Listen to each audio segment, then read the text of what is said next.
Ghost in the New York City by Shark's Reading Glasses on AO3. Chapter 5 Obsessed. From Unknown. Hey, I stole this number from Peter. Don't tell him, okay? I have an important question. You saved Unknown as expired puddle. To expired puddle. Wait, it's 4 a.m. in the morning. This better be urgent. From expired puddle. Do ghosts have names?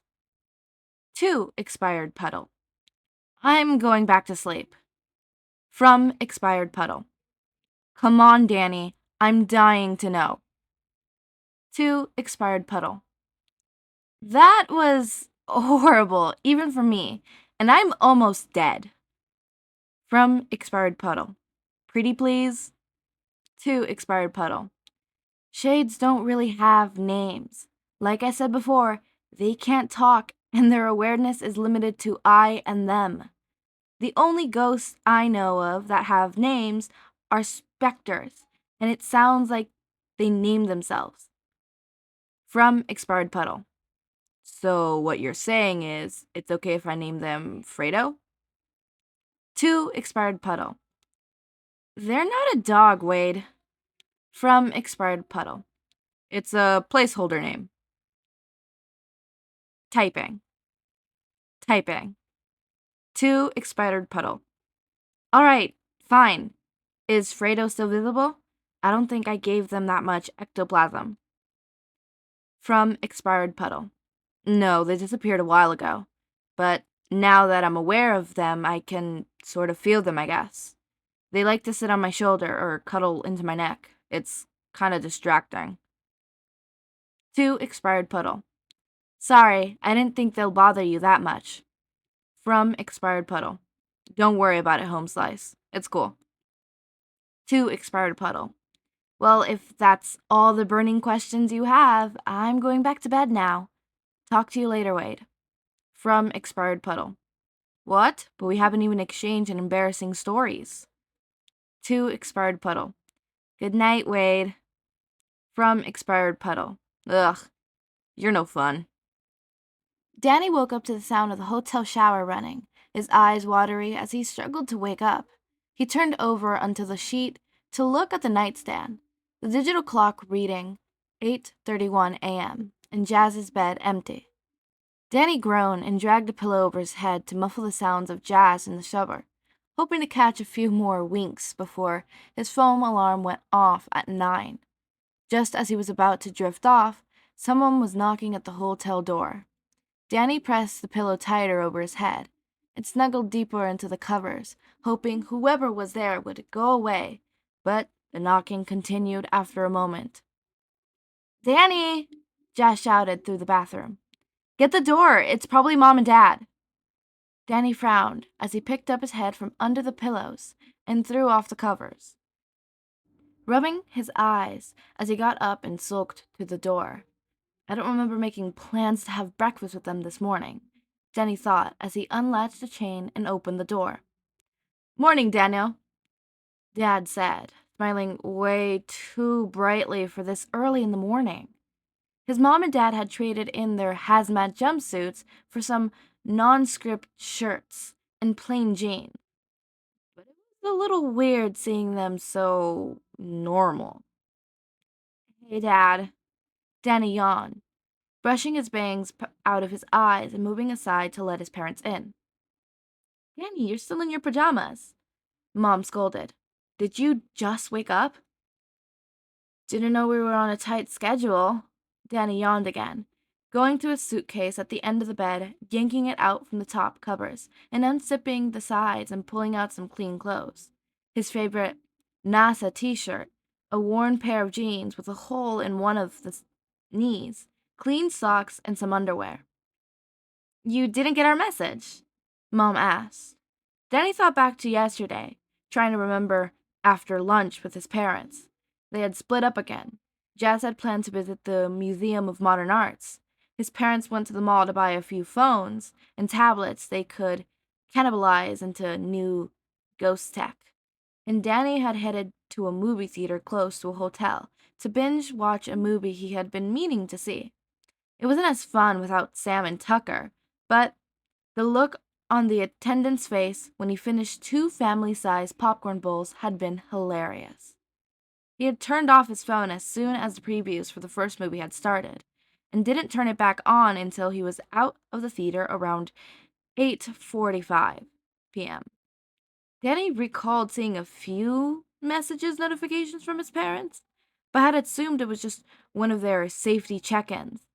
He had been responding without reading the messages, and headed back to the hotel room. He texted his friends for a few hours, asking if any troublesome ghosts had come through town since he had been gone. Luckily, nothing too bad had been spotted that they couldn't handle themselves.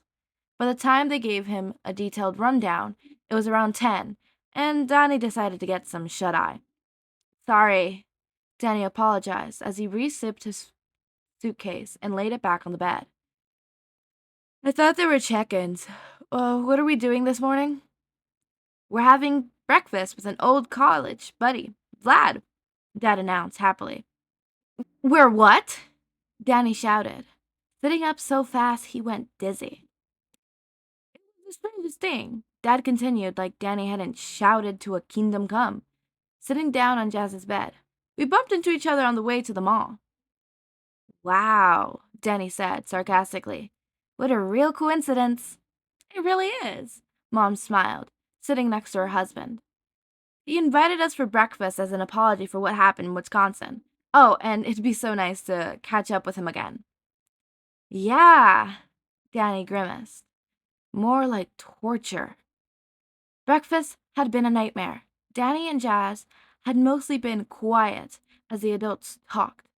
Jazz out of politeness as she listened, and Danny out of pettiness while he sulked. It was gross watching Vlad subtly hit on his mom and insult his dad. The insult seemed to roll off his dad's back, and he was even able to turn it around on Vlad a couple times by making it a way to compliment his mother, which was sweet but still gross.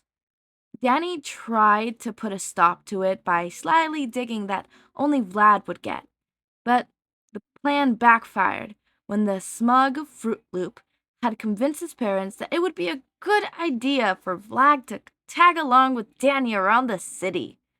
Now he was here, slouched with his arms crossed on a bench, a flush, mellow park while Vlad sat on the other side, an all-black press suit as he sipped smugly on a coffee. Danny had been looking forward to possibly meeting up with Wade and Peter later that day, but he wasn't going anywhere near them unless he was sure Vlad had no possible way of trailing him. So, what trouble have you gotten yourself into since we've been here, little badger? Vlad asked as he crossed his legs. None of your business, Danny snapped, clenching his arms. Oh, come on, Daniel, Vlad responded in a knowing all mocking tone of his. You haven't noticed anything off? Feeling a bit peckish and tired lately? He knows, Danny realized, feeling something sink into his stomach. He knows I'm not on the top of my game right now. Shit, I need to lose him. I need help. Danny stayed silent and grabbed his phone out of his pant pockets and opened his text. It's rude to text when someone is talking to you, Daniel, Vlad stated, taking another mouthful of his coffee. Yeah? Danny responded, hotly while he typed, making sure Vlad couldn't see who he was texting. Well, last time I checked, we aren't friends, or even on good terms, Platymus. Vlad's eyes flushed red, and he smirked darkly. To arachnophobia. Hey, quick question. You have any suggestions for getting rid of a creep that's tailing me? Call from arachnophobia. Danny blinked and glanced at Vlad before answering the call. Where are you? Peter asked, his voice dead serious, and bottling no arguments. Danny gulped and tried to play it cool, hoping Peter would understand what he was doing. Hey, Tuck, Danny responded. Kinda had change of plans. I'm at the south side of Flushing Meadow Park right now. I don't have time to visit Stark Tower today, buddy. Sorry. We're on our way, Peter stated, catching on quickly. They're right next to you, aren't they? How long have you been followed? Any description you could give me? Peter could hear the whoosh of air and the twips of Peter's webs, as well as Wade's voice in the background. It's been a pretty bad morning since breakfast, Danny replied, keeping Vlad in his peripheral. But you know how Vlad is. Vlad whipped his head towards Danny at the mention of his name and glared. Vlad, Danny, is that his name? Peter asked friendly. Do you know who's following you? Yeah, Danny answered casually. I'll explain what happened to you later. You're doing great, Danny, Peter reassured him. It's going to be okay. I'm almost there and Wade is right behind me. Danny felt sweat gathering on his brows. The park wasn't that crowded, and it would be easy for Vlad to overshadow Peter or Wade if they got too close. He didn't want to take that chance. Tucker? Danny said, frantically, sitting up straight. Don't even think about touching my computer. There was a pause over that line as Peter tried to decode his meaning, and Danny could feel Vlad's gaze as he started to pay attention. Danny, I'm sorry, Peter answered, confused. I don't know what you're trying to tell me. Tucker, I mean it. Danny tried again. Do not go anywhere near my computer. If you do, something bad will happen, and you'll fry the circuits. You want me to give you suggestions? Do it from your phone. Okay. All right, I got it, Danny, Peter replied, before letting out a shaky breath. Shit. Okay, gotta think. Come on, Peter. You've got this. You got this. Danny, here's what's gonna happen. I'm gonna get in touch with Wade and see if he has any ideas. But I'm not going to hang up or drop the call. Understand? Just give me 2 minutes, tops, and I'll be right back on the line, all right? Danny swallowed shakily, but tried to keep his cool. Yeah, Tuck, I got it, Danny said as he slumped back into the bench, trying to loosen his tension in his neck and shoulders. I'll wait. Go ahead and take a look. His phone clicked to a hold tone as Peter switched calls and Danny anxiously started to count the seconds. What are you playing at, little badger? Vlad asked suspiciously, and Danny shifted his eyes towards him. I'm not playing at anything, Danny responded, snappishly, clutching his phone tightly to his ear and wishing Peter would hurry the fuck up. I'm trying to do something fun on my vacation while you're being a creepy stalker. Sorry if I wanted to find something that would fit your desolate sensibilities. Vlad glared at the comment, crushing his empty coffee cup in his hand before smiling like a fox and claiming position in the trash can beside the bench. All right, Daniel, Vlad said as he brushed imaginary dust from his sacks. I'll play your little game for now, but whatever you're planning, it won't work. Danny shifted in a mixture of anticipation and resentment and was about to resort when Peter finally came back on the line. Danny, are you there? Peter asked, anxiously. Yeah, Tuck, I'm here, Danny answered. What do you have for me? Here's the game plan, Peter explained, his voice strained. The nearest subway entrance is in the corner of 78th, Centaur, Union, Turkpark, and Queen Vlad's. I'll be there at one of the surrounding buildings. Do what you can to get down to the subway and lose him there.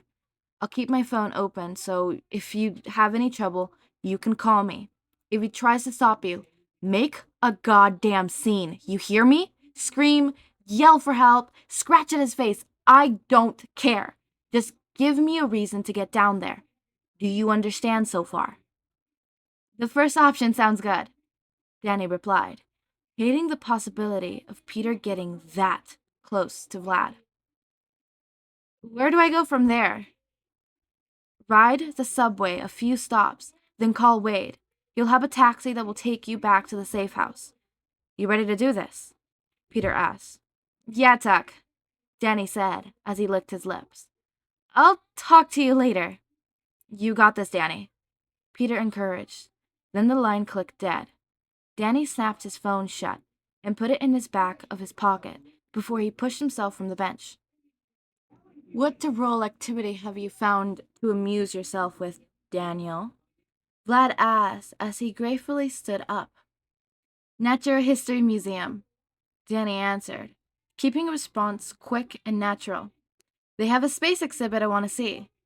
Danny took a moment to casually check his surroundings for indicators where to go. Luckily, the park had sign indicating in sections, and encompassed the park and the crossway as he wasn't too far.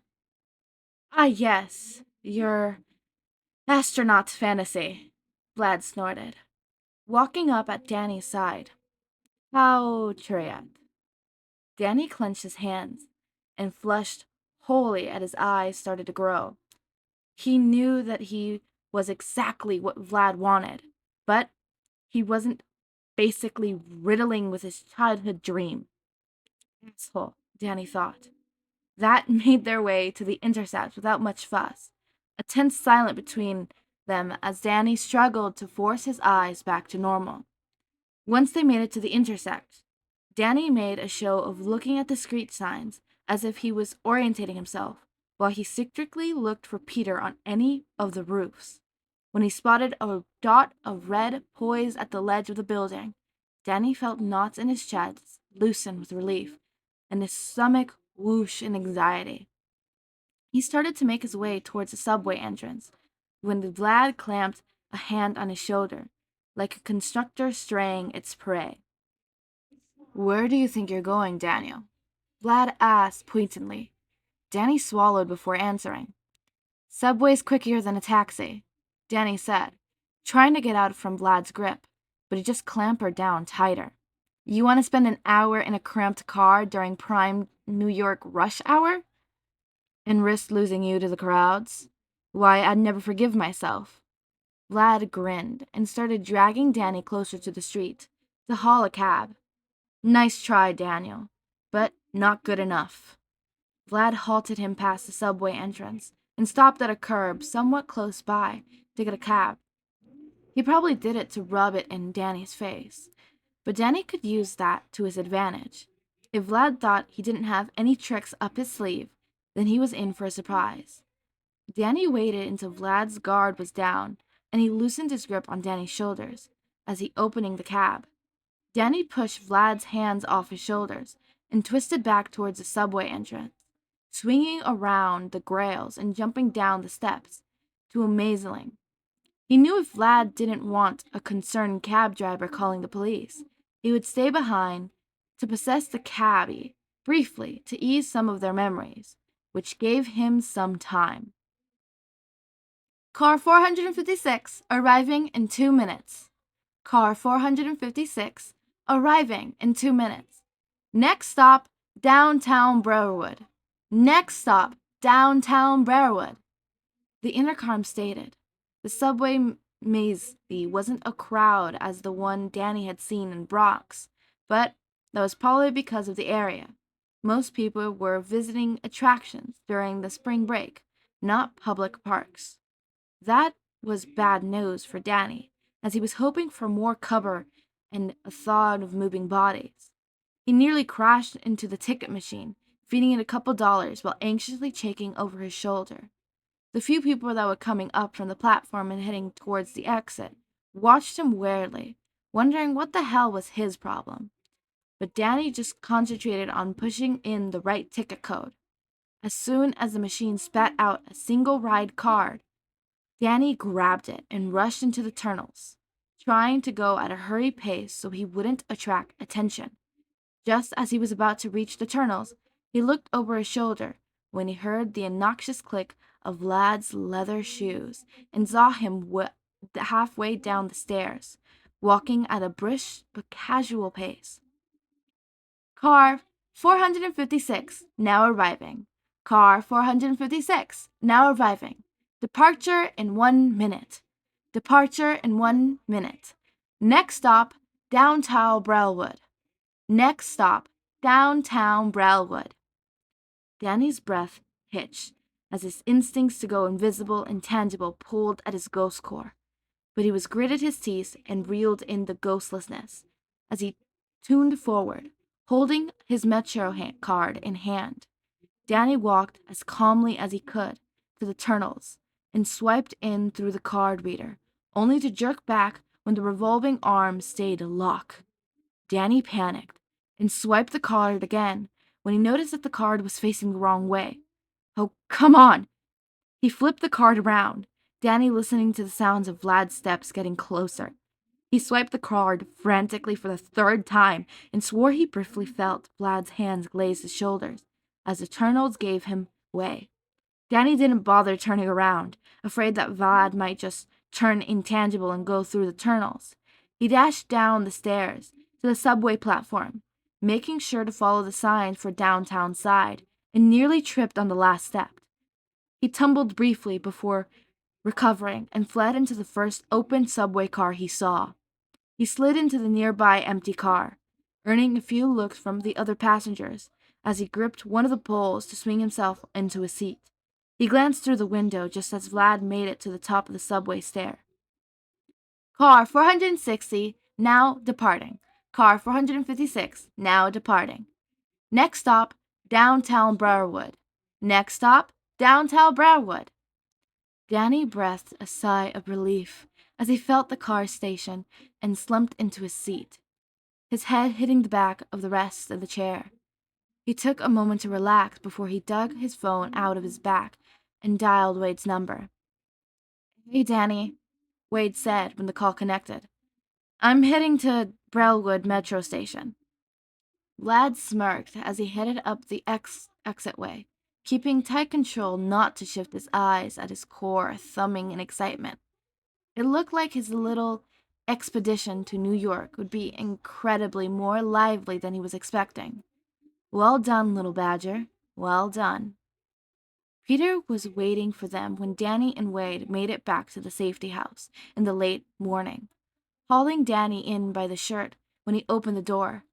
Peter was still in his spider suit, with his mask discarded on the table, and Wade was in a similar outfit that he wore yesterday, his hood still up. Are you hurt? Peter asked, scanning Danny head to toe and searching for injuries. Did you use your powers? Do you need any food? Danny shook his head as Wade walked in and closed the door behind him. Fido, still invisible for now, anxiously fiddling between Wade and Danny as they let out nervous chirps. No, I'm fine, Danny replied, lifting his hands up to pet Fido on their necks passing. I'm a little shaken up, but not hurt. Peter let out a sigh of relief, his shoulders loosening tension and his head slumping forward slightly. Good, Peter said, rubbing Danny's shoulders. That's good. Then Peter smiled tightly, gripping his upper arm a little harder, and Danny froze. He knew that look. He knew that look immediately. That was the look on his parents' faces when they caught him in a lie or found out about his latest test grade. Ah, shit, Danny thought. What in the actual fuck, Danny? Peter yelled, and Frizzo zipped to hide in one of Wade's hoodie pockets, their eyes peeking out over the hem. You have been in New York for a grand total of 5 days, and in that time you have nearly been mugged, stabbed, almost murdered, and now you've been stalked by a person who you know the identity of? I just want to point out, Danny piped, trying to calm Peter down. None of those were my fault. Peter groaned, crackling his head in his hands and literally peeling them from Danny's shirt as they made a Velcro swish sound next to them. Wade whistled, making Fido perk a little more off his hoodie. Wow, Wade commented as he crossed his legs and leaned against the door. You've got Peter to swear. Peter whipped his head up to glare at him. Wade? Peter growled as he clenched his hands. You are a great and wonderful friend, but if you make another comment like that, and I am going to lose it. Wade mimicked zipping his mouth shut and put his hands in his front pocket, which anticipated Fido to curl their body around Wade's hands. Seriously, Danny? You've got to have the worse luck than I do, and that is saying something, Peter continued, and Danley wisely kept his mouth shut about how his shitty luck left him as a half-dead ghost kid. He figured Danny didn't need that stress in his life right now. Are we going to have to worry about him or your parents sending out an Amber Alert for you? Peter asked. Danny thought for a moment before he shook his head. No, Danny decided. My parents would never forgive him for losing me in the first place, especially if I told them a bullshit version of events. He needs them to trust him. Vlad won't risk it. What's the guy's deal anyway? Wade asked as he pushed himself off the door and sat at the table, Fiddle swirling around his arms until they were perched at his shoulder. Do you want the short version or the long version? Danny replied as he walked towards the table. How about the version that makes sense? Peter pleaded quietly as he pushed the other chair towards Danny while Wade snickered. Okay, Danny said as he sat down. He's a crazy Fruit Loop that's obsessed with killing my dad and brainwashing my mom, sister, and I into being his perfect family. The apartment was quieter than a graveyard as Peter brought one of his hands to his mouth to hide his horrid shock and disbelief while his other hand held his elbow. Well, Wade said matter-of-factly. That made complete sense to me. Fido, the absolute little shit, nodded indecisively at Wade's shoulders. Although neither Peter nor Wade could see it. It was probably a good thing Peter couldn't see it. Wade? Peter begged brokenly. Wade, please don't. Danny grinned at their antics before putting his elbows on the table and beckoning Fido to his hands, the little shade bouncing towards and burrowing into Danny's touch as he petted him. His name is Vlad Master, Danny elaborated, rubbing a finger on top of Fido's head as the shade vibrated happily. And he's a Haffa like me that goes by the name Platymus. He was friends with my mom and father when they were in college. There was a malfunction with one of my parents' prototypes that caused a really bad accident. He ended up stuck in the hospital for years. Okay, Wade said, leaning back in his chair so that he was balancing on the back legs. So, why is he obsessed with you and your family? He kind of resents my dad for marrying my mom, Danny answered, continuing to shower Fido with attention by squeezing their face gently and then rubbing their cheeks. He had a crush on her since they met. If the accident hadn't happened, they might have started dating. Turning into a Haffa just made it into his ghost obsession. What do you mean by that? Peter asked as he moved his hands away from his mouth and straightened in attention. Danny flinched and Fiddle chirped worriedly. Danny hadn't meant for that to slip. Fully realized specters have themes, Danny said after he swallowed and licked his lips, slowly continuing the cuddle with Fido. Something they obsess over that keeps their identity and personality together. There's a reason my parents call it an inception. If something disturbs what a ghost perceives as its obsession, they have to fix it. It's like a compulsion. Obsessions can be subdued or obvious. A person, a place, or a concept. There are pretty harmless ghosts that haunts the post office at home that obsesses over boxes. There's others that pop up over town when a menu that has been the same for 30 years changes because she's obsessed with preserving the culture or history of the town. Whatever it is, it drives the specter's insistence. Danny took a moment to take a deep breath and collect his thoughts. What's your obsession? Wade asked, cautiously. Danny curled into himself, hugging Fido in his chest as he laid his head in his arms. He couldn't bring himself to look at Peter or Wade. I don't really know, Danny answered, honestly. I Try not to think about it. Tucker joked that it would be about space because I wanted to be an astronaut when I was younger.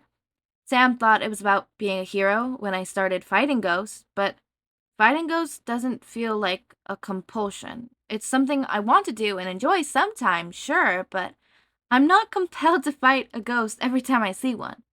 Usually, I only fight when ghosts are aggressive or cause trouble.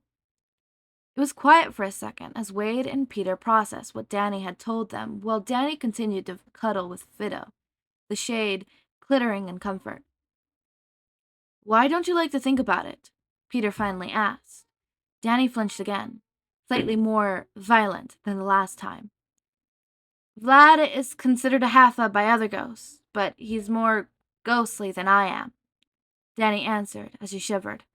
I don't want to let go of a part of my humanity to be a stronger ghost, because I know what kind of a monster it'll make me if I do. I'm scared that if I develop an obsession, I'll be more ghost than human. Is that why you're getting all handsy with Fido? Wade asked. You're scared. Danny lifted his head out of his arms in confusion as Fido made a questioning sound, straightening in his chair before he realized that Pete and Wade couldn't see Fido. To them, it looked like he was playing with the air. Danny blushed as he buried his face back into his arms, squishing Fido tighter. Yeah, Danny moaned out. I fidget with my hands when I'm nervous. It's okay, home size, Wade replied, casually, while Peter smiled fondly. Fido seems like the cuddly type, and Peter likes to play with his webs when he's bored. The spidery weirdo. Peter jolted as he let out an embarrassing gasp. Wade! Peter whined, and punched his shoulder. You said you wouldn't tell anyone about that. Wade huffed and crossed his arms. Literally made a web in the middle of a sewer to act like a huge trip wire in order to catch a giant mutant lizard man. Wade scoffed. Admit it, Pete. You've got some spidery obsessions of your own hiding around in that brain of yours. Peter made a strange sound as he blushed, and Fido made a little hiccup sound as he attempted to laugh. Danny lifted his head and smiled, grateful that Wade lifted the obsession atmosphere, while steering the topic away from something that Danny's uncomfortable. Once Peter's embarrassment faded, they continued on a more serious topic. What about this Vlad guy got you scared, Danny? Peter asked. Danny chuckled derisoriously. More like what doesn't, Danny said, glaring at the table. The first time I faced him, he possessed my dad and went crazy. He almost hurt a lot of people, and I nearly exposed my identity to stop him. Possession? Wade shouted, slamming his front legs on the table down on the floor. What is this, The Exorcist? It's not really like that, Danny explained. Most specters can't possess people, but the ones that can have a certain type of host. Vlad is the only specter I've seen that could possess anyone. But that's because he's slimmy enough that he doesn't care about who he possesses. If someone is spirited enough, they can kick the possessions off themselves, but it usually hurts them. That's why you didn't want either of us near today, Peter realized. You were afraid he would possess one of us? Yeah, Danny said. One of the benefits of being a Haifa, other ghosts can't possess you. So, what's our game plan against someone that can literally hold our bodies hostage? Wade asked, bringing a combat knife out of his pants pocket and fiddling it derisively in the air, a nervous tick of his own. A chill, not unlike his ghost sense, went down Danny's spine, and Fido sildered in Danny's arms, feeling his anxiety. Hour? Danny echoed as he tensed. There is no hour. There is no we. I'm handling Platinumus by myself. Danny? Wade interjected, the knife paused in his hands. You were practically shaking on the drive here. Yeah, well, Danny replied, haughtily. I've always had to learn on a steep curve. I fight ghosts that are stronger than me all the time. I beat him once, I can beat him again. Not with your power levels the way they are, Peter commented. Danny, we're adults. We face some pretty powerful enemies ourselves. We can help you. No, you can't! Danny shouted as he stood up, arms to his side. Fiddle cringed and floated towards the middle of the table to give Danny space, making a concerned chirp. Danny took a deep breath as he sat down. You guys don't get it, Danny whispered. Fighting a ghost is nothing like fighting a metahuman or catching a low-time rookie, especially Vlad. He doesn't care who he hurts to get what he wants, and what he wants right now is to get me. He's got all the power I do and more. He's smarter and stronger than I am, and he has more experience in using his powers in spaces like these with low ambient ectoplasm. How are you guys planning to hit something that you might not even see or feel? It was silent for only a second before Peter spoke up. My spider senses, he answered. I can track him with my spider senses, and he has to be tangible at some point. We just have to catch him off guard. You said your parents hunt ghosts for a living, Wade piped in, flickering his knife in the air again. They bring any of their toys? Wade! Peter hissed, but Wade turned and glared Peter down until he backed off. Yeah, Danny said hesitantly. They brought a few.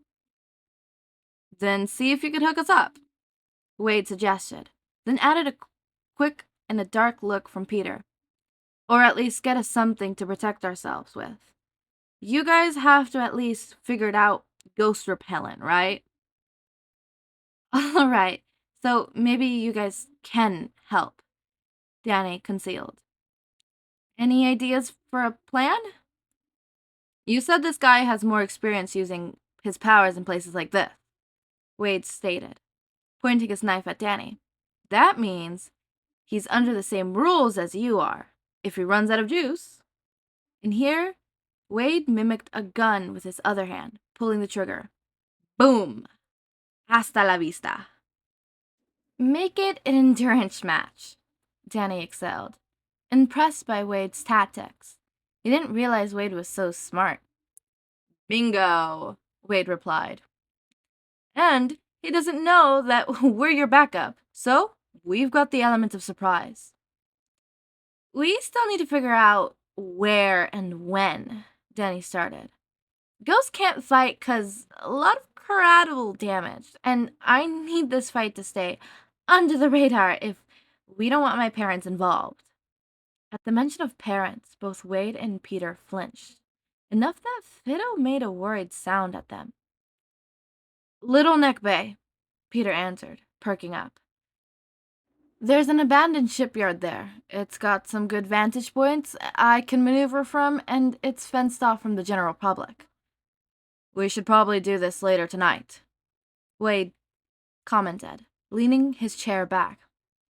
Less likely you'll be seen and give us the cover of darkness. You'll be able to swing that? Danny bit his lip.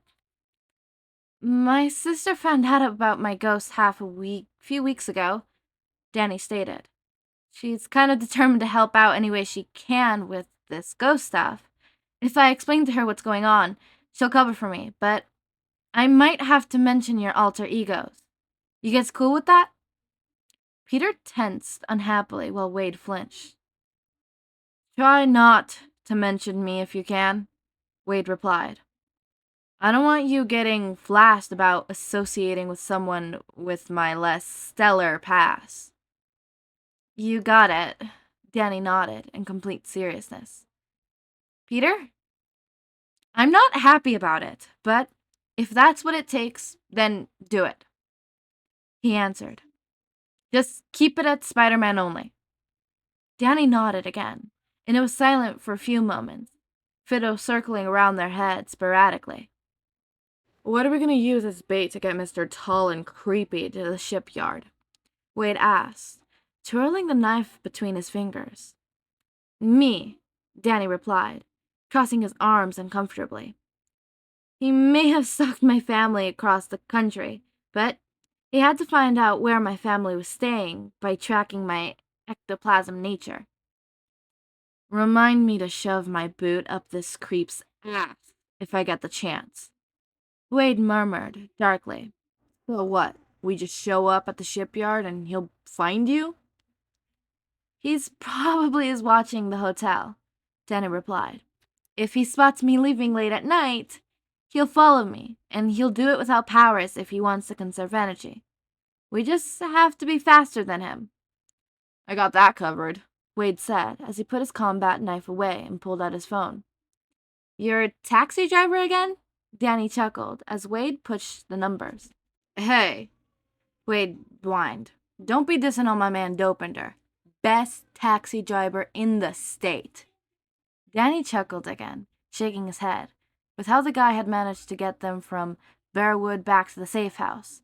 Danny didn't doubt it, even if the way the guy drove nearly scared Danny out of his remaining life. So we're really doing this? Danny breathed, not quite believing it. This would be the first time he had packed up that was just as strong, if not stronger, than he was. His first hero team-up.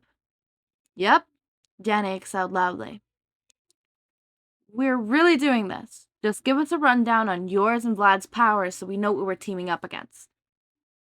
Danny made it back to the hotel around 3 in the afternoon, luckily enough to catch Jazz in their room before she exploded around the museum for the day. When he had asked her if they could talk, she just blinked and nodded, sitting down on her bed and giving him her undivided attention.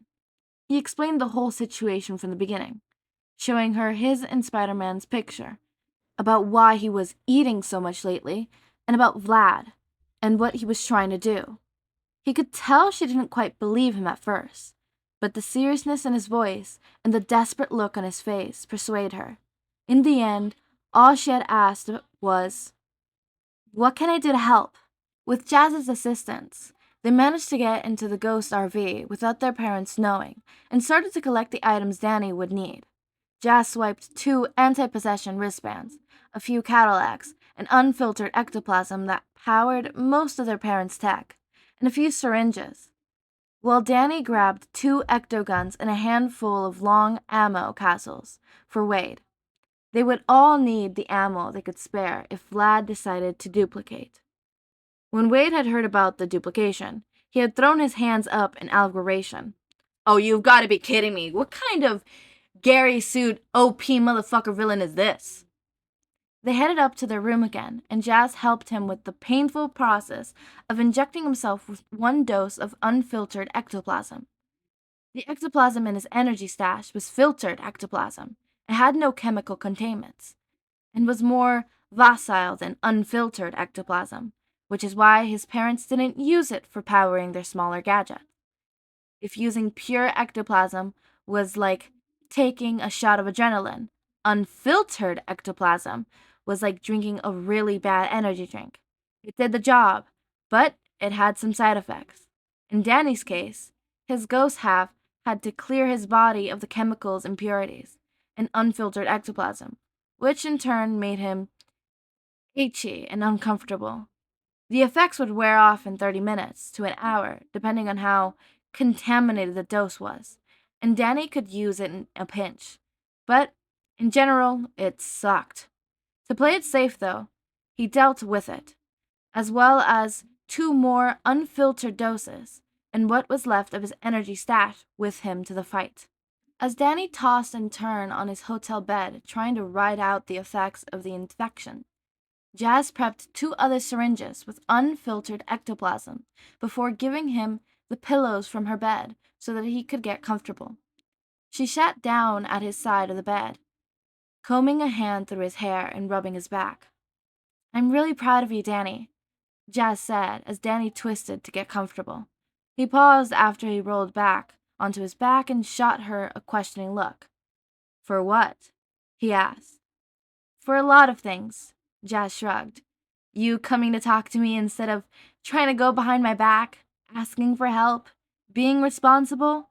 What isn't there to be proud of?" Danny felt something melt a little in his core.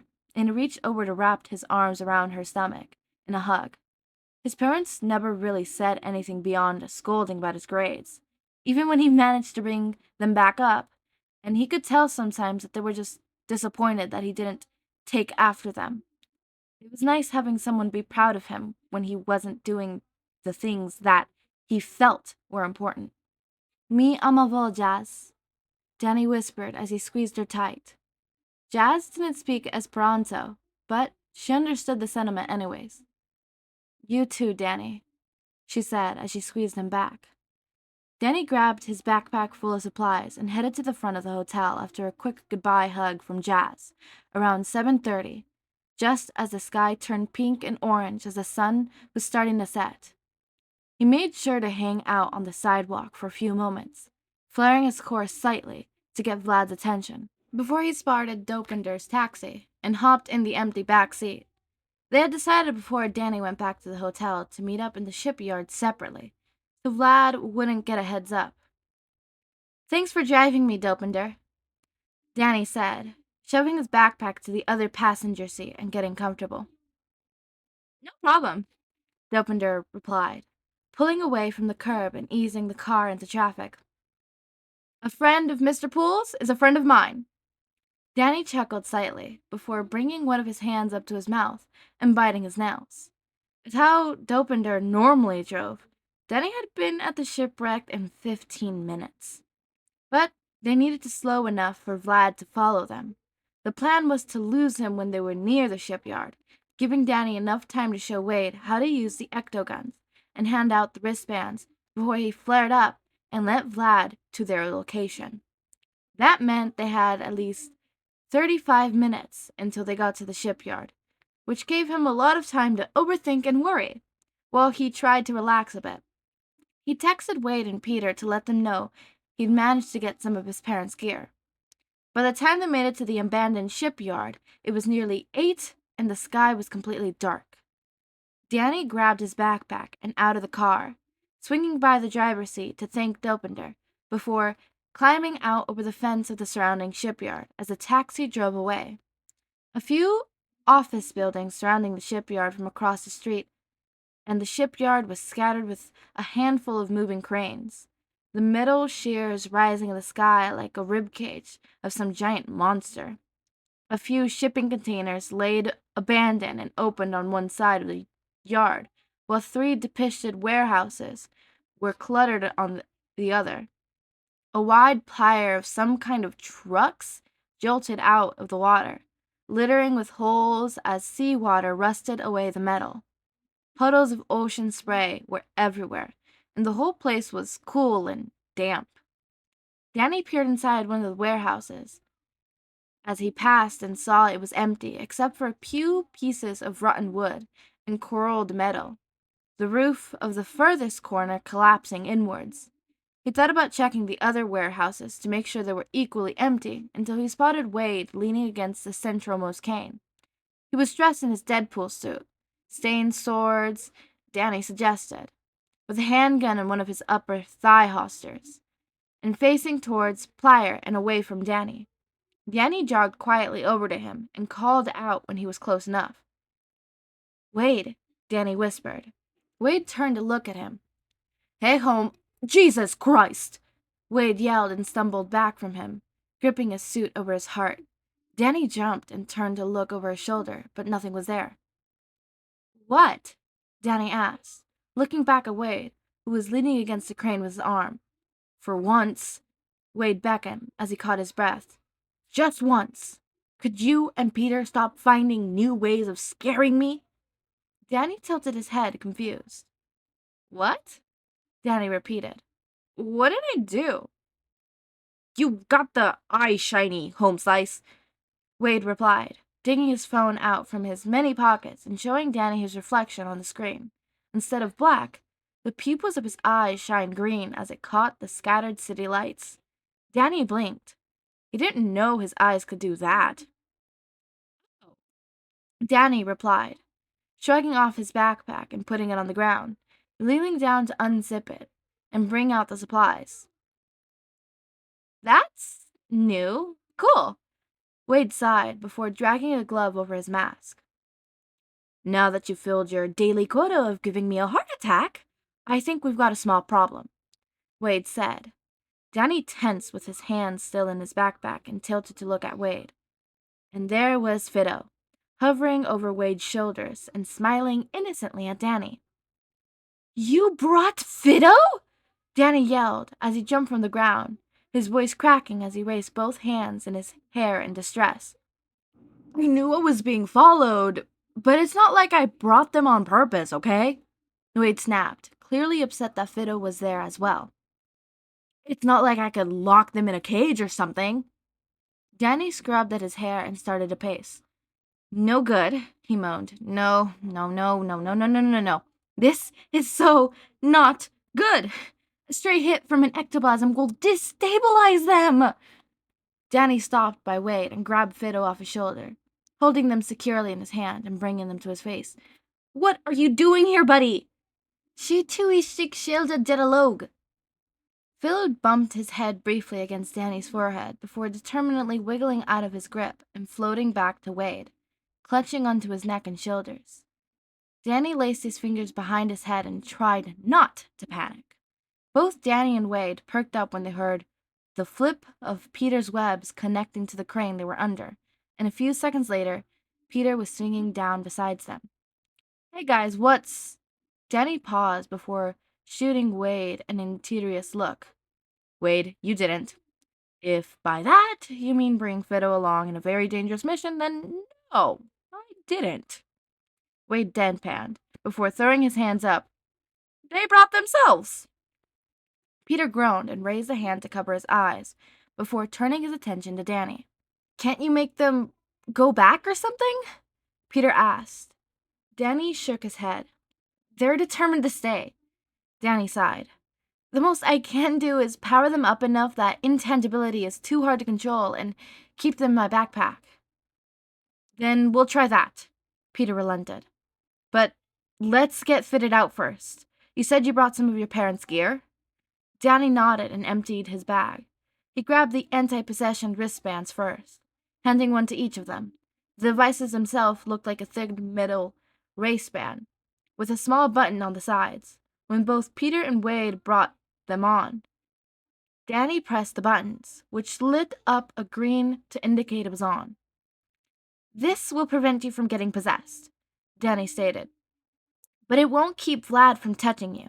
Try to stay away from him if you can. Next, he carefully lifted one of the ecto guns by the muzzle and passed it to Wade. Whoa, Wade excelled, handling it with more familiarity and turning it over to his hands. Your parents made these? You should see their lab, Danny replied, then gestured towards the ecto guns. These work pretty similar to regular guns. The safety is here, sight, trigger, etc., Danny explained, pointing at each. He reached into his bags and grabbed the ammo cassettes, holding them up for Wade and Peter to see. These guns' focus contained ectoplasms into a beam to incinerate ectoblasts. They won't hurt you or Peter too bad. Maybe cause a mild burn if you misfire, but they will hurt me. So careful with your aim. These capsules are your ammo. They each have enough ectoplasm to fire off 13 shots. Once the capsules are empty, you're going to have to dump out this level here, which will open up the magazine. It spits out the old capsules automatically, so you just have to insert the new ones and push it back in. Wade nodded, following along with the instructions to feel for better. You seem to know a lot about these, Peter commented, inspecting an ammo cassette in his hand. I thought you didn't like guns. I don't, Danny said, reaching for the rest of the capsules and handing them to Wade. But that's because most of the time, I'm the one getting shot at. My parents wanted me and my sister safe, though, so they made sure we knew how to use them. He reached into the bag of the front tab for his ectoplasm doses and put them in his pocket, too busy to notice Peter flinch and Wade fumble with the gun. I could only grab 12 capsules, Danny continued. I didn't want my parents to notice anything off.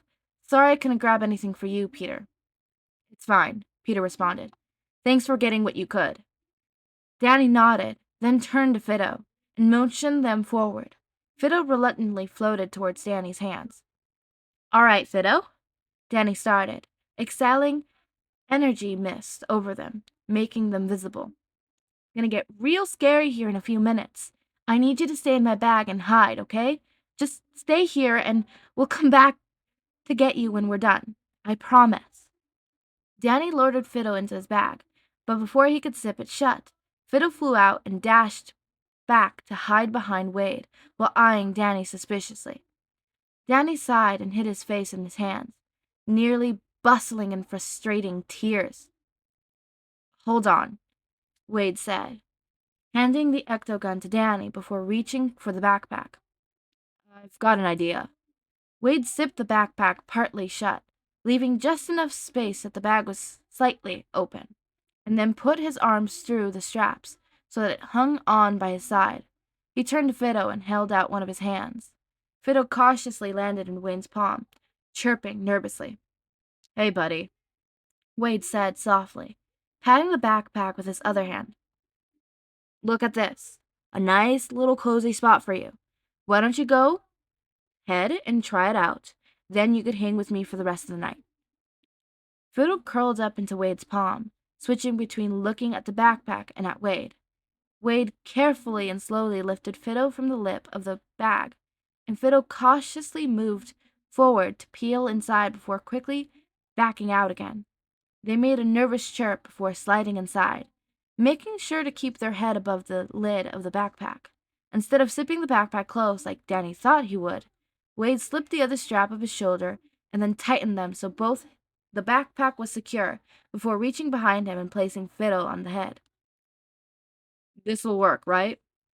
Wade asked, while Danny just stood there in shock.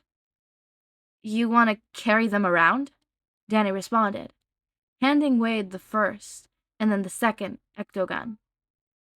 At least we'll know where they are the whole time, Peter shrugged, crossing his arms. It's better than hoping they won't wander into trouble. All right, Danny exhaled shakily, concealing the point, but he is still hating the fact that Fido was being so close to the fight. Wade, just please. Don't worry about it, Home Slice, Wade interrupted, sliding an ecto-gun into his empty leg holster and putting his hand on Danny's shoulders. I got them. Okay then, Danny gulped. Let's get this thing started. After they had gotten into their positions, Danny on the ground near the old entrance, Wade hiding in the closest warehouse, and Peter sticking to the side of the nearest crane. Danny had transformed in a ring of light, his t-shirt, jeans, and even his shoes changing into his trademark black and white jumpsuit. Peter felt a rush of something over his skin as Danny tensed and glowed slightly before slowly dimming the process repeatedly a few times as Danny flared ecno energy before stopping. They waited for 5 tense, folded minutes when Peter's spider senses bloomed like nails raking along his back. Danny's ghost senses filtered as well, and suddenly a being abruptly appeared out of thin air. Vlad, or rather Plasm, wore a mostly white jumpsuit with the black accents of his skin sickly green, and dark hair curled like horns. Danny appeared to talk to him briefly before Patmos shrugged and lifted his hand, shooting an ecto beam from his palms. It blasted Danny back a few yards before he landed on his back on the ground, while Danny struggled to get up. Wade leaned out of the warehouse to shoot a voice of blast from the ecto-gun, a few missing briefly as Wade struggled with the back kick before the next round of shots managed to hit. Blackness twisted with force with a blast before going intangible and strolling towards Wade. Wade ducked back into the warehouse before exiting out of sight under the side door and moved to a new position. By the time Danny had recovered and a few back over Platmus, knocking him back with a hard ecto shield. Peter saw that moment. Platinum lost his equilibrium and intangibility slipped from his fingers. Taking that as a cue, Peter swung down and webbed Plasm's face, sweeping his legs out from under him, while he was confused before Danny webbed himself up to the roof of the warehouse Wade had been using before.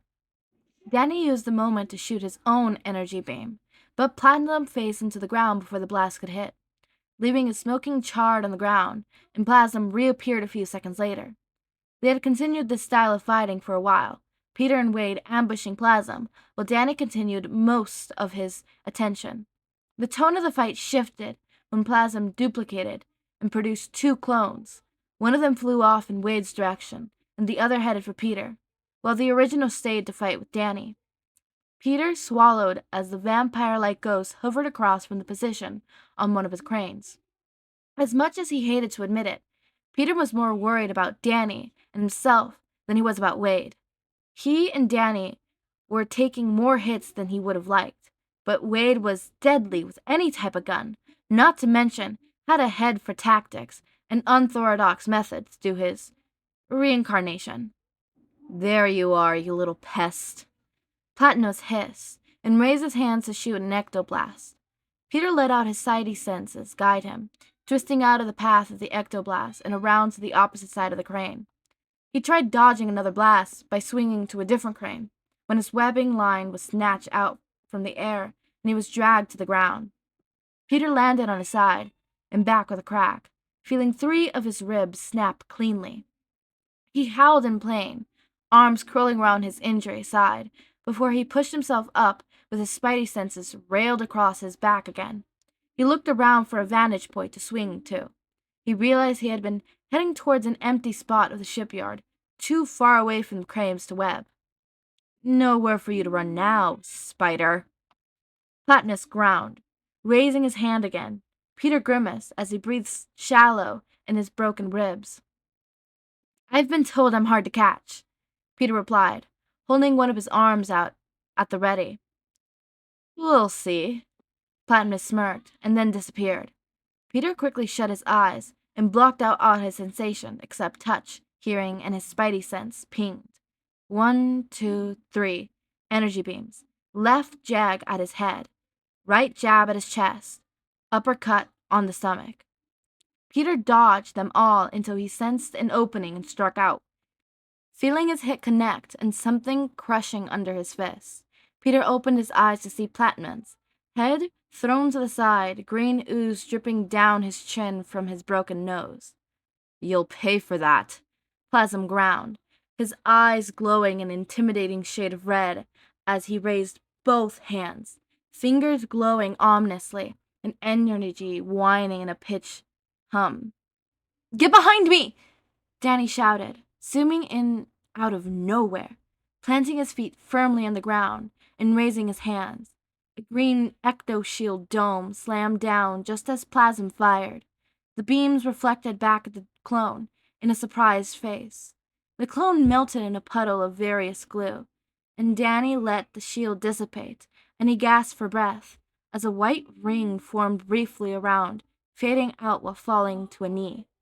Peter was instantly at his side, placing his hands at the back of Danny's jumpsuit and hauling him up for just his sickness and strength before he got his shoulder under Danny's arm. Danny's jumpsuit was littered with metal holes and he had green burn marks on some parts of his skin. But the most worrying aspect was he looked like he was about to pass out. "Where's your emergency injections?" Peter asked. "Fruit Loop nicked it," Danny stated, looking both exhausted and possibly pissed. They both tensed when they heard the sound of slow clapping as the original Plasm walked forward. "I must say, little badger, this was quite impressive." Plasm praised, consistently, stopping a few feet away. "But you're still so sloppy. So much wasted energy. But don't worry, I can teach you how to be better." Peter stepped forward while pushing Danny behind him. "He seems to be doing pretty fine by himself, thanks," Peter stated. Plasm snarled at being interrupted.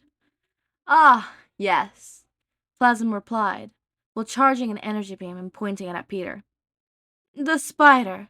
I'm so terribly sorry for the inconvenience, but your presence is no longer required."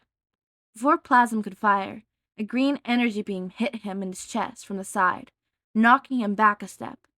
All eyes turned to where the beam oriented, and Wade was walking towards them with the gun, trained on plasm. "Hey-ho, neighbor," Wade sang, firing off another shot and hitting Plasm in the abdomen, then discarding the scented ecto-weapon and grabbing the handgun from his thigh holster. "Not to be a bitch or anything, but could you please get the fuck off my lawn?" Wade's suit had a few holes in it, but he was covered in a mixture of extended ectoplasm and his own blood, though it was difficult to distinguish the blood from his suit. Plasm turned to glare at Wade, keeping Peter and Danny in his periphery. "You stupid vulgar swine," Plasm grunted, as he shook off the pain from the two ectoblasts. "Do you really think a simple gun can harm me?" "Nah," Wade grinned, lifting his sights with Plasm's head. "But it'll sure as hell make me feel better." And he fired. Peter watched in horrified fascination as the bullet tore through Plasm's face, spraying jelly-like ectoplasm in the air before it slowed and then swirled back to his body to reform his face like a partial effect. Wade continued to pot shots while walking towards Plasm, aiming at his legs, groin, chest, and face. And Plasm walked towards to meet him. While Plasm was distracted, he tried to drag Danny somewhere away from the fight. Danny refused to budge, trying to aim his hand for ectoblast, but his hand shook with exhaustion.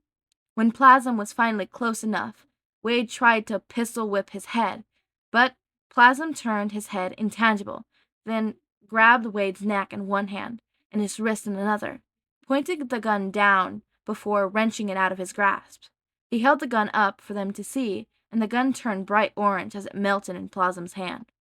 "Wow," Wade choked out as he was lifted off the ground while Plasm shook the leftover molten metal from his hand. "You should have brought me to dinner first. Your obnoxious, vulgar personality bore me," Patna stated in disgust, holding his hand directly in Wade's stomach. "Farewell." "Vlad!" Danny shouted, lunging towards them, but Peter knew he couldn't let Danny go. "Vlad, don't!" The ectoplasm burst through Wade's side, leaving a crater eating 2 fist-sized chunks from his abdomen.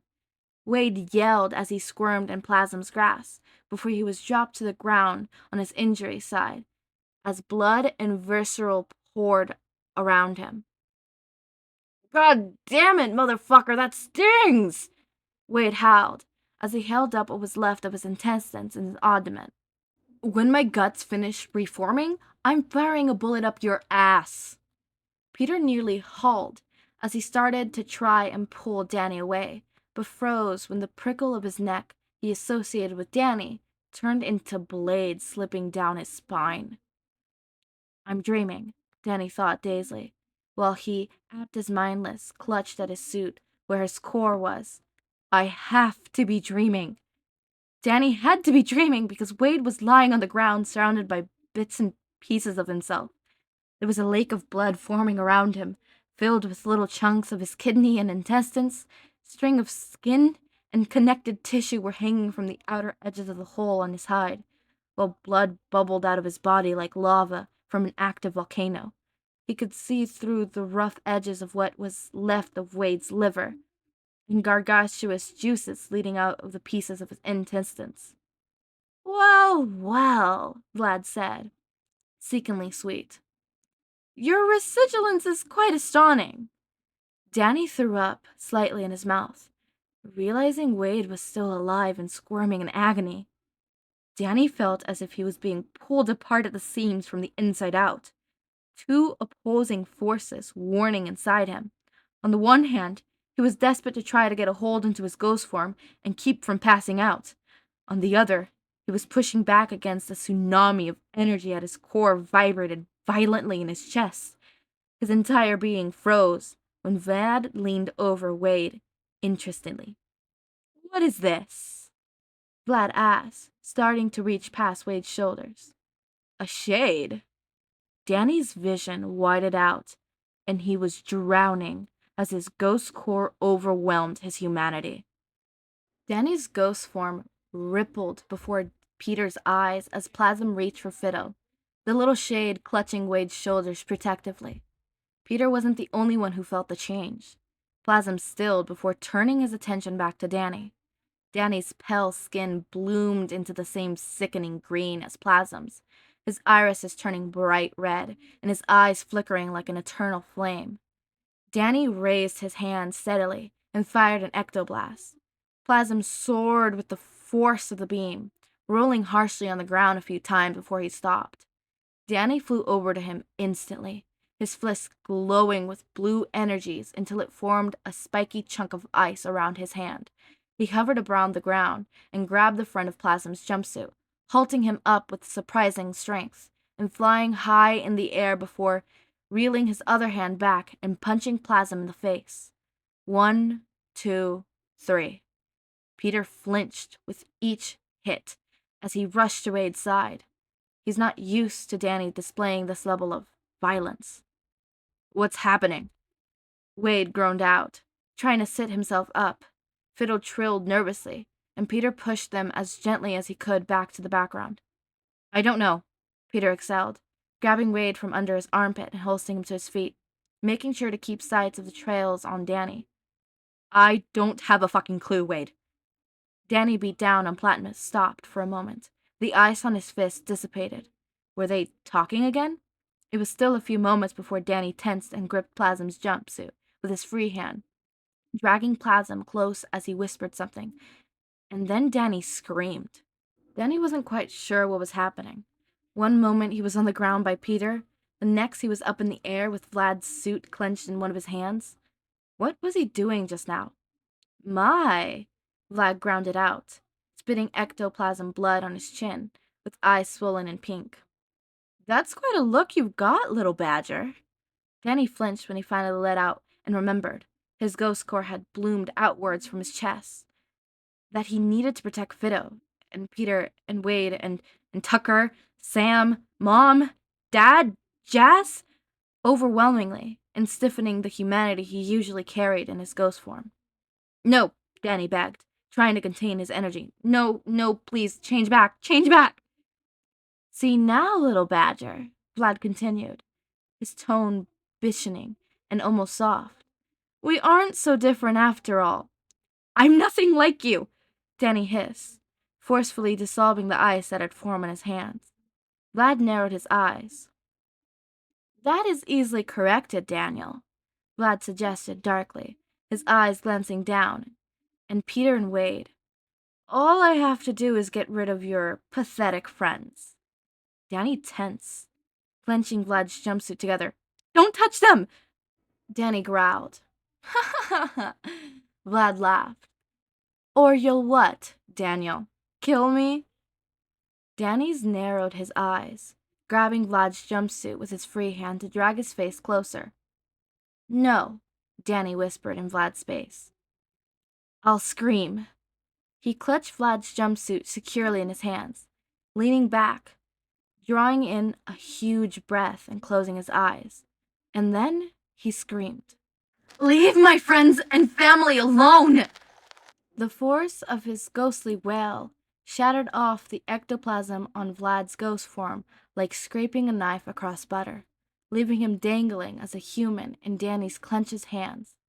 There was a distant sound of glass shattering, and car alarms were blaring a few blocks away as lights started to turn on in buildings.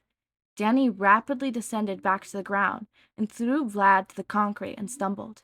He went to his knees as he heaved for breaths, as his ghost core redacted due to the power in deadening, his humanity returning him to his normal ghost form before a ring of electricity appeared at his waist, and turning him back, Danny coughed, getting on his feet to check on Vlad. Vlad moaned on the concrete, turning over on his back and stared at Danny in disbelief. "New deal, Vlad," Danny stated harshly, using all his strength to stay upright. "You go near my family, you hurt my friends, ever again, and I won't just reveal our identities to my parents. I'll expose you to the whole world. I'll bring your empire crashing down on you, and my parents will hunt you down for the rest of your life. Your choice." Vlad gritted his teeth and nodded, Danny panicked, falling backwards as he passed out. Danny woke up on a soft bed, a sheet and a thin blanket pulled over his chest. He blinked at the light on the ceiling before glancing over to his right, recognizing the brood from the second room in Wade's safe house. Wade! Danny seized, trying to swing himself out of bed with his entire body screaming in agony. He fell back on the bed, curling on his side as all his muscles ached with his moves. Danny, relax. It's okay. You're safe, Peter said from his left side, gently grabbing his shoulder and sitting up against the headboard. Wade, Danny whispered weakly, grabbing desperately at Peter's wrists. How's Wade? Is he all right? Where's Fido? Fine, Peter answered, rubbing his shoulder before sitting back down in one of the kitchen chairs. Everyone is fine. Wade stepped out to get food, and Fido's right here.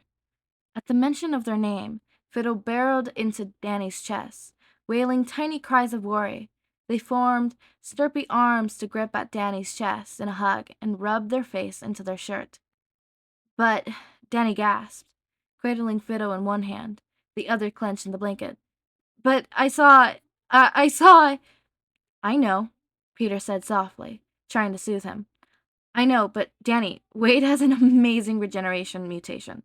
He can heal from anything. I've seen it. Believe me, he's fine. Oh, thank God, Danny sagged in relief, and then cringed as his muscles converted.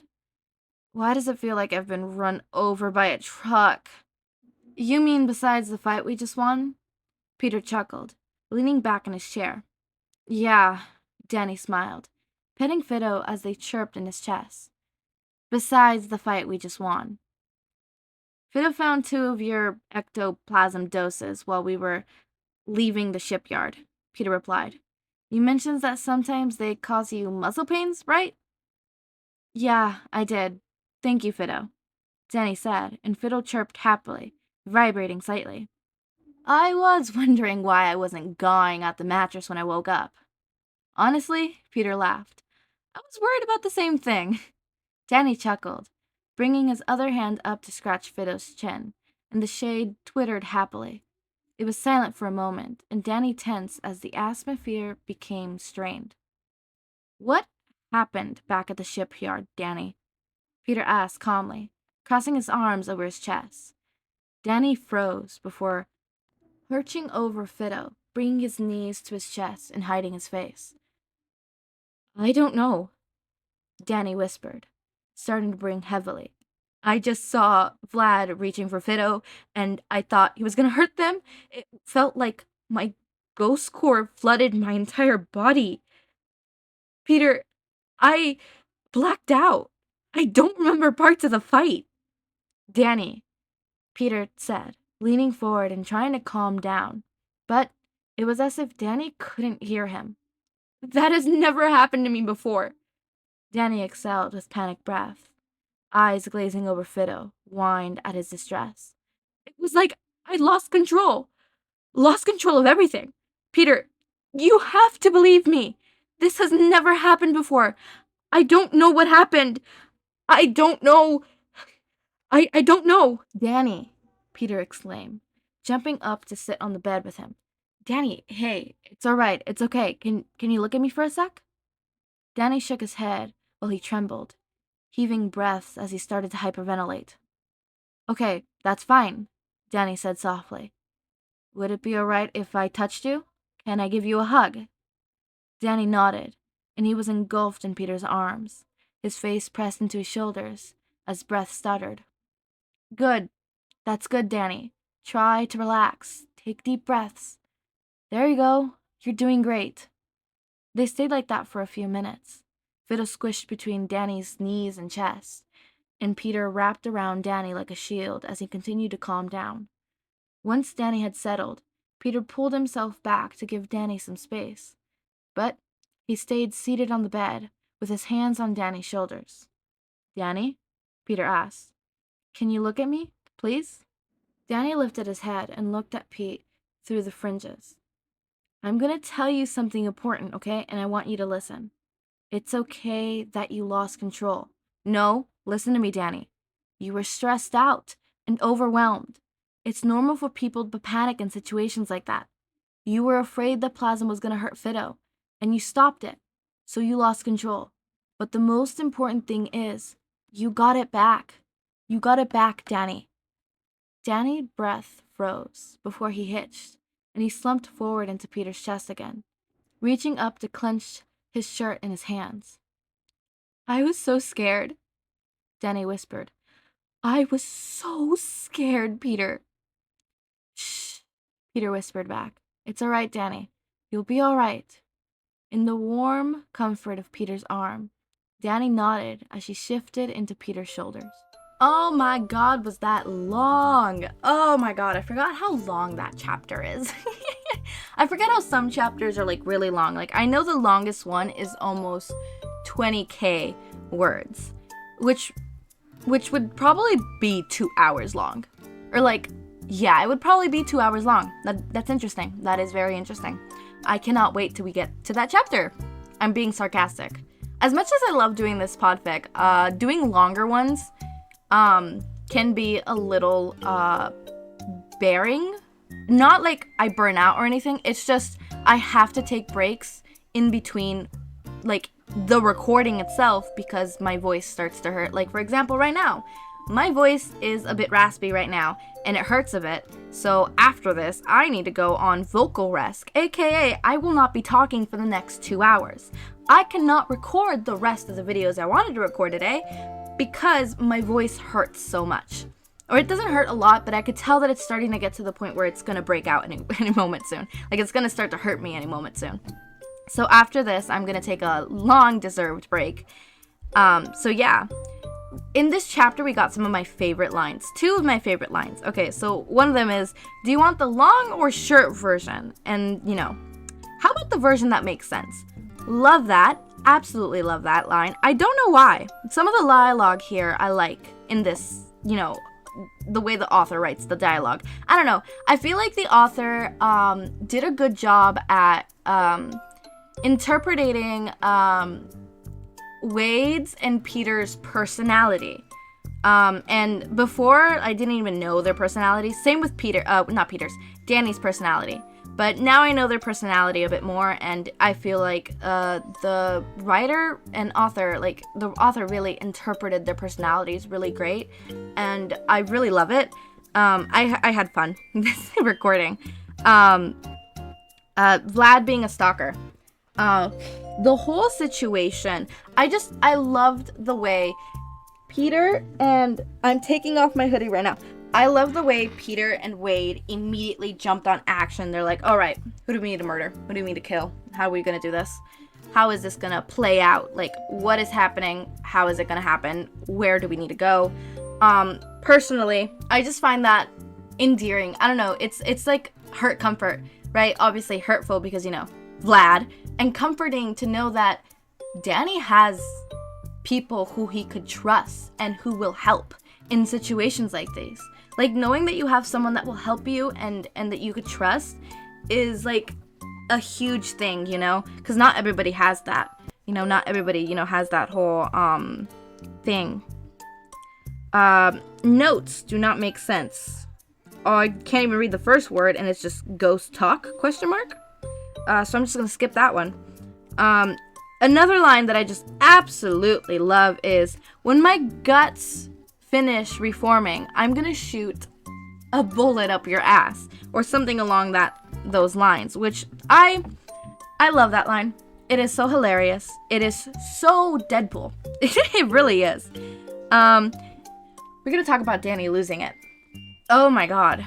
I remember reading this for the first time, and it was an emotional roller coaster, because it's like, oh my God. And Danny's panic attack afterwards, and something that I didn't really get the first time. Well, like I did get it, but it didn't hit the full extent till now. It's like, imagine you know that you lost control. You blacked out. You don't know what's happened, and you lost control. And you know that could possibly mean you becoming fully ghost and losing your humanity, losing something so big about you. Like, imagine how scared you must be, and knowing that Danny's 14, I think.